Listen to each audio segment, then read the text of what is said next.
The Galileo case. Does it really prove that the Church was an enemy of science? What really happened in the Galileo incident? Let's look at it today on the Catholic Church, Builder of Civilization.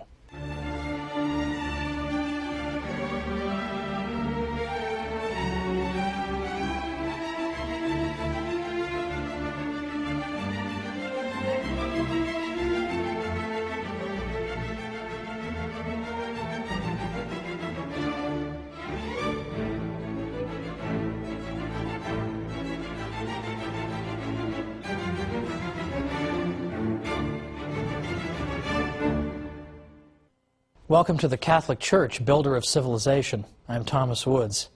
Today we're taking on the difficult question of Galileo, because for the past couple of episodes I've been trying to explain that modern scholars reject the old idea that the Catholic Church was nothing but an opponent of the sciences. In fact, you would be considered almost beyond help if you continued to argue that to a professional historian of science. Nobody takes that seriously anymore, believe it or not. They really don't. However, the Galileo case still occupies such a prominent place in the popular mind that it's, I think, perhaps the greatest obstacle in our paths to trying to persuade people that, in fact, the Church has not consistently been an opponent of the sciences or any such thing. So I think it's important to go into this Galileo case in a little more detail than we usually get. And I will say up front, as I said last time, that I'm not here to suggest that every course of action pursued by important churchmen, and even in this case a pope, was wise or prudent. In fact, I think it has damaged the Church's reputation tremendously. At the same time, though, in all fairness, I think it's only fair that both sides receive a fair hearing. And typically that's not what happens. What happens is Galileo is portrayed as the great hero who is irrationally put upon by ignoramuses from the Catholic Church. Well, it's time to at least hear both sides. Now, John Henry Cardinal Newman was the great 19th century convert from Anglicanism. A great many of you, I'm sure, have heard of Cardinal Newman. And he was a great historian in his own right. And he used to say that the Galileo case was, quote, the one stock argument against the Church with regard to the Church's relationship to science. Because he said, in effect, that this is the only argument people typically have. And that if you say to them, what if for the sake of argument I granted you the Galileo case? Do you have anything else? What else have you got? Again, most of the time people will just kind of stand there, stare at you blankly, or run away, because that is all they have. So even if you were to grant the Galileo case, Cardinal Newman says this is the one stock argument that's always brought out. But people unjustly extrapolate from this one incident and then draw general conclusions about the Church and science. It's unjust. Well, what we're going to start with is a gentleman who lived before Galileo, who was a 16th century figure. Copernicus, Nicholas Copernicus, was a Polish astronomer. Copernicus believed, in general, in what we would call the Ptolemaic system, or system of the universe or of our solar system. He had one change that he wanted to make, but let's first look at what did Ptolemy believe. Ptolemy was an ancient astronomer. He was a Greek, and Ptolemy proposed that the way the planets were arranged was as follows, that you had the Earth at the center, and you had the Sun and the other planets orbiting the Earth. And according to the Ptolemaic system, or sometimes called the Ptolemaic Aristotelian system, the planets orbited the Earth in perfect circles, and they orbited the Earth at a perfectly constant speed. It was also suggested in this model that the various heavenly bodies, including the other planets and the moon, were perfect spheres. Now, Copernicus took all this, just about all this, as we'll see, for granted. What he suggested, however, was that what we should do is switch a couple of these things. We should put the Sun at the center and have the Earth simply be one of the planets orbiting the Sun. But he kept everything else. He kept the perfect spheres. He kept the perfectly circular orbits and the constant speed. He kept all that. He simply said, let's put the Sun at the center. This became known as the so-called heliocentric system. The system that put the Earth at the center is known as the geocentric system. Now, this is not a ridiculous system, by the way, the pre-Copernican one. The idea that the Earth is at the center and everything's orbiting it, Let's just say, first of all, that that's not a ridiculous conclusion. It does seem to comport with common sense. We don't feel like we're moving, right? People standing on Earth, we don't feel like we're moving. And in fact, we speak of the sun rising and the sun setting. We speak in this way. So it's not a ridiculous position. And as I'll show later on in our episode today, there were actually some excellent scientific arguments in favor of the idea that in fact the Earth was motionless and it was the sun that was orbiting the Earth. So we'll put that to one side. And we'll also note that this system actually worked very well for observing planetary motion. It actually worked pretty well. It wouldn't have lasted for 2,000 years or 1,500 years anyway if it didn't sort of work. It does sort of work. Now, the system that Ptolemy proposed wound up getting a little more complicated over the years in order to make his system correspond to what was being seen in the sky. So it is true, he had to add things called deferents and epicycles, but roughly this was his system. The Earth at the center, the planets going in constant speeds and circular orbits, and with perfect spheres. So this is the system that Copernicus is going to overturn slightly. Copernicus puts the sun at the center. Now, Copernicus died in 1543, and he, in fact, as he was practically on his deathbed, he got to see, he had just published his work at the urging, in fact, of cardinals. Catholic cardinals urged him to publish his work. And he dedicated his famous book to Pope Paul III when it was published in 1543. He was afraid primarily of ridicule not by theologians, but by astronomers who had very good arguments against the idea that the Earth was in motion. As I say, we'll get to those later. But the Copernican system shared much in common with Ptolemy. It just switched the Earth and the sun. But it was subject to no formal Catholic censure until the Galileo case in the next century.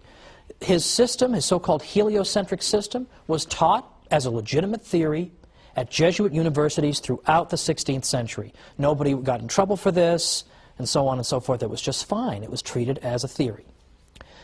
Now, in the 17th century, early 17th century, Galileo comes along. Now, Galileo was responsible for discoveries in physics and other areas, but we're focusing on what he saw in his telescope.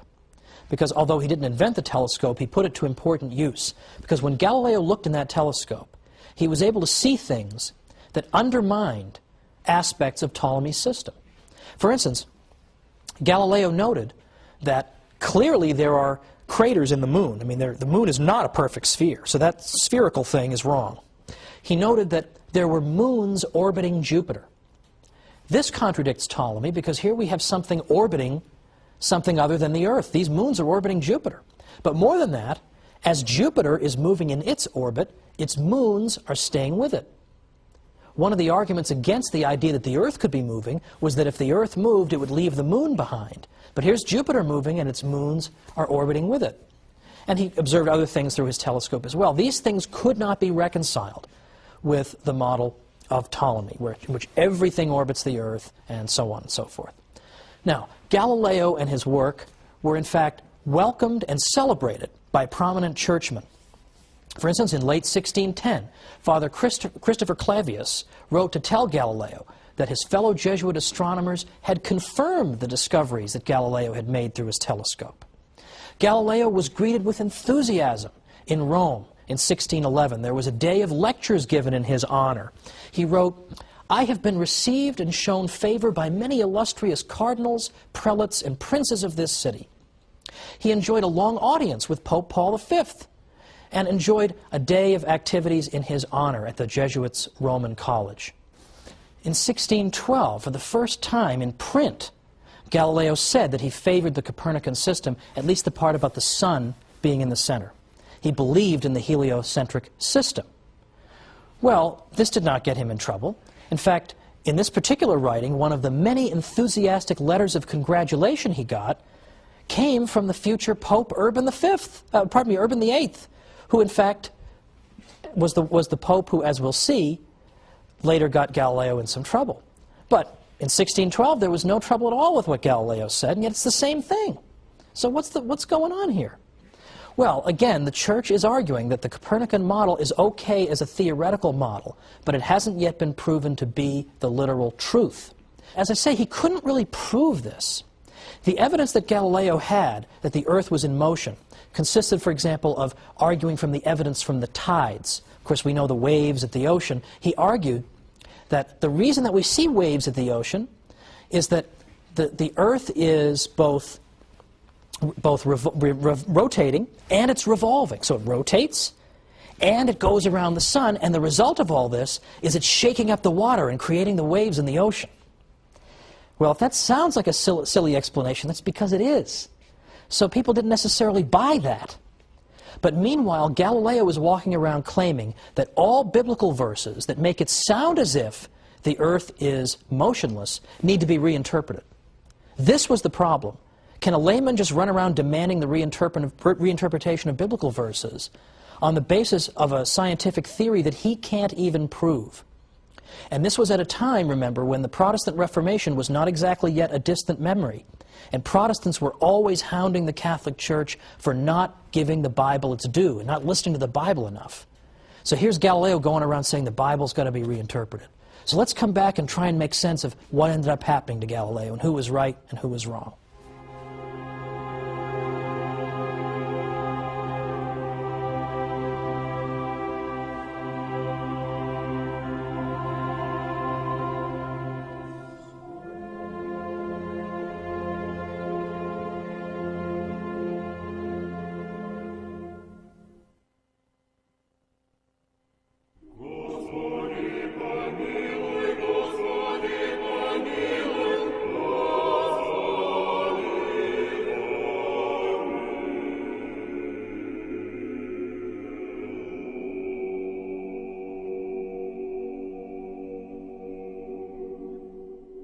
Welcome back to the Catholic Church, Builder of Civilization. I'm Thomas Woods.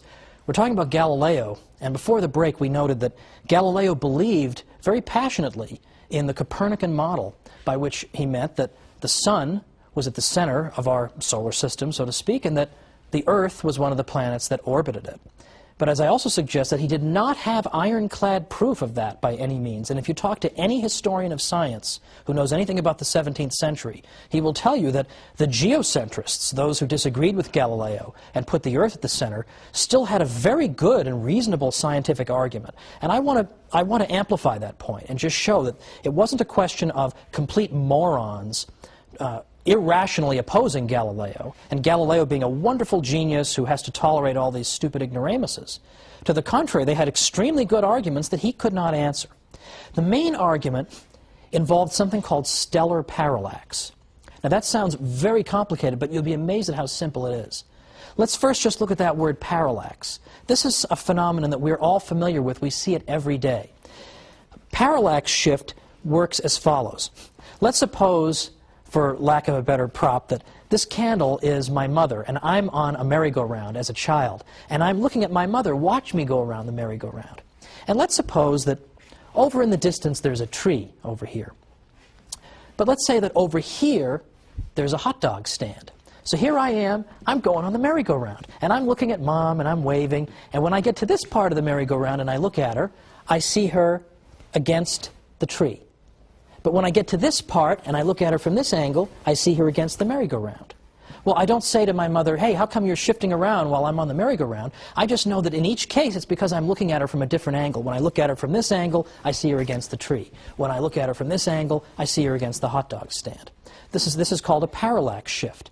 It's why if you look at a close-up object against a background, and you look at it with one eye, and then you look at it with the other eye, it seems to shift against the background. It's not because the object is actually moving, it's that you're looking at that object from a slightly different angle when you look at it from either of your eyes. Now, stellar parallax simply means a parallax shift that involves stars. And here, I'm going to refer you now to this diagram. What we see here in the diagram, you'll see on the left-hand side there are two human eyes. A little disturbing, but just work with me here. Look at the top eye in the upper left-hand corner. When that eye is looking at the object in the middle is that yellow star. From that angle, it sees the yellow star against the blue background at the lower right of the diagram. Now let's look at the bottom eye in the lower left corner, we see the bottom human eye. When it looks up at the object, it sees it against the red background. So the apparent shifting of that object is the parallax shift. Now let's look at our second diagram. This one is portraying outer space. And here, instead of two human eyes, we have two solid circles. The top solid circle is the Earth on, let's say, January 1st. The bottom one is 6 months later, when the Earth has gone halfway around the Sun. Now, what's going on here? Well, notice that, again, we have a closer-up object and some farther away objects. In the case of my merry-go-round example, my mother was the close-up object, and the tree and the hot dog stand were farther away. Here, we have a closer-up star, and then we have stars that are farther away. Now, on January 1st, when we look at that close-up star, we see it against the background of other stars more in the distance. Now, 6 months later, when we look back at that star, we're looking at it from another angle, so we're going to see it against a different background of stars. In other words, in the same way that my mother seems to shift, depending on where I am on the merry-go-round, close-up stars are going to seem to shift depending on where we are on the Earth's orbit around the Sun. So we should see a parallax shift. We should see the closer-up stars appearing to move against the background of the farther-away stars. Okay, that's the end of the diagram segment today. Well, what does this all boil down to? It boils down to this: that in fact, at that time in the 17th century, geocentrists were making that argument. They were saying, okay, Galileo, if you're so sure the Earth is going around the Sun, how come we don't see parallax shifts? Now, that's not a stupid argument, is it? Does that sound like a dumb guy argument? That's a very sophisticated argument, isn't it? But Galileo had no answer for that. And again, the Church's attitude was, if you can't prove to us that this is absolutely true, then the best we can do for you is say you can use it as a theory, but you certainly can't go around saying, well, the whole Bible needs to be revisited and reinterpreted. Can't do that till you prove it. And as I say, it had not been proven. The stellar parallax question had not been dealt with. And in fact, it wasn't until a very long time afterward that we got sensitive enough equipment to be able to detect the parallax shift. It is there, but the distances involved, with the stars being so far away from us, were so much greater than anyone thought. No one had any idea they'd be so far away. No one realized that the parallax shift would be so tiny because of the distances involved. It looked as if there were no parallax shift, and so therefore the Earth is motionless. So I think that's important, just as a matter of justice, to point out that these were not just stupid heads. That's a serious objection to Galileo. Now, Galileo refuses the compromise that's offered to him, whereby you can teach this as a theory, but at this point, it has not been proven. And again, the Church, as I said, is sensitive to Protestant charges that Catholics aren't paying proper regard to the Bible, so you have all these factors at work. Cardinal Robert Bellarmine said, look, if there were a real proof that the Sun is in the center of the universe, that the Earth is in the third heaven, and that the Sun does not go round the Earth, but the Earth round the Sun, then we should have to proceed with great circumspection in explaining passages of Scripture which appear to teach the contrary, and rather admit that we did not understand them than declare an opinion to be false which is proved to be true. But he said, as for myself, I shall not believe that there are such proofs until they are shown to me. Well, that's not a crazy position to hold, it seems to me. In 1624, Galileo was again received with great enthusiasm in Rome.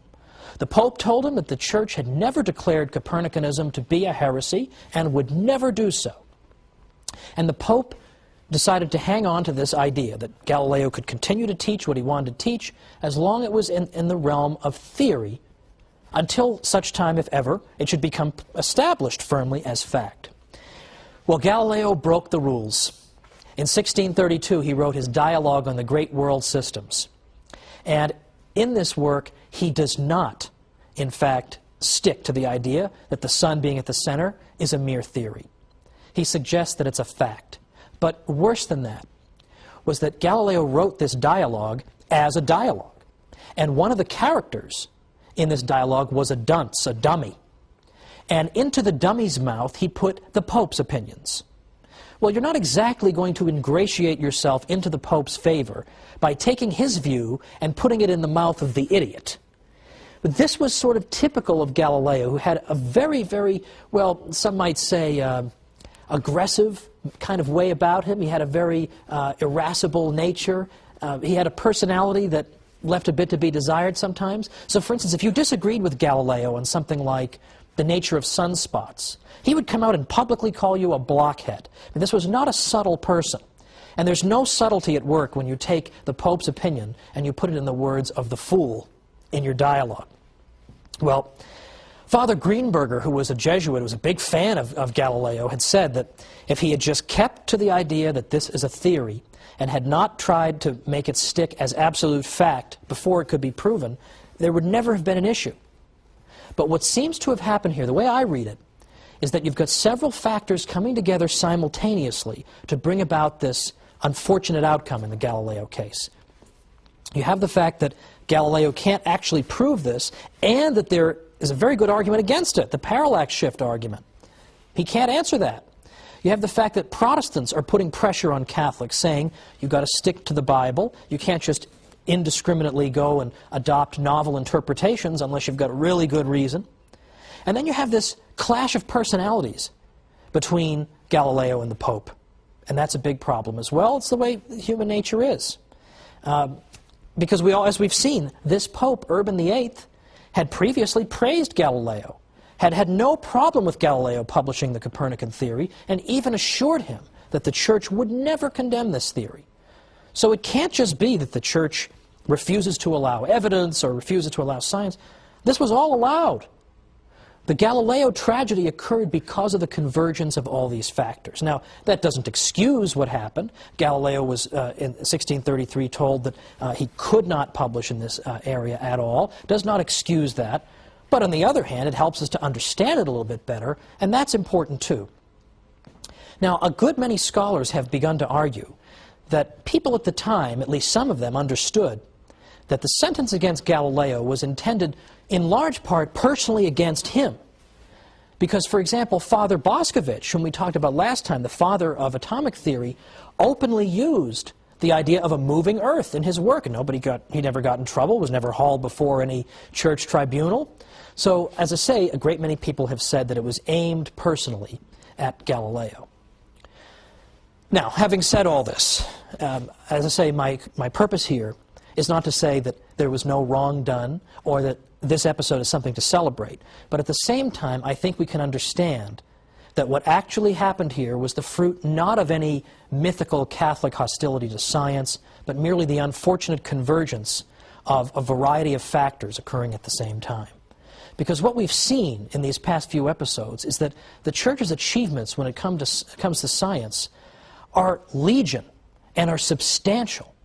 And that we have seen that more and more professionals who actually do this for a living, who study the history of science for a living, are saying that Galileo case or no Galileo case, the Church helped to make the scientific revolution possible. And it helped make it possible not simply because a great many Catholic priests engaged in important scientific discoveries, or wrote important scientific works, or composed great scientific encyclopedias, all of which the Jesuits did. It's not simply that. It's that the Church provided the framework in which science was possible. It made us believe that the universe could be understood by our minds and encouraged us to engage in this type of undertaking. And finally, even beyond that, the Church encouraged, yes, believe it or not, the free interchange of ideas. It encouraged a culture of debate and discussion. That was the culture that was fostered in the university system of the Middle Ages. And that's what we're going to look at next time.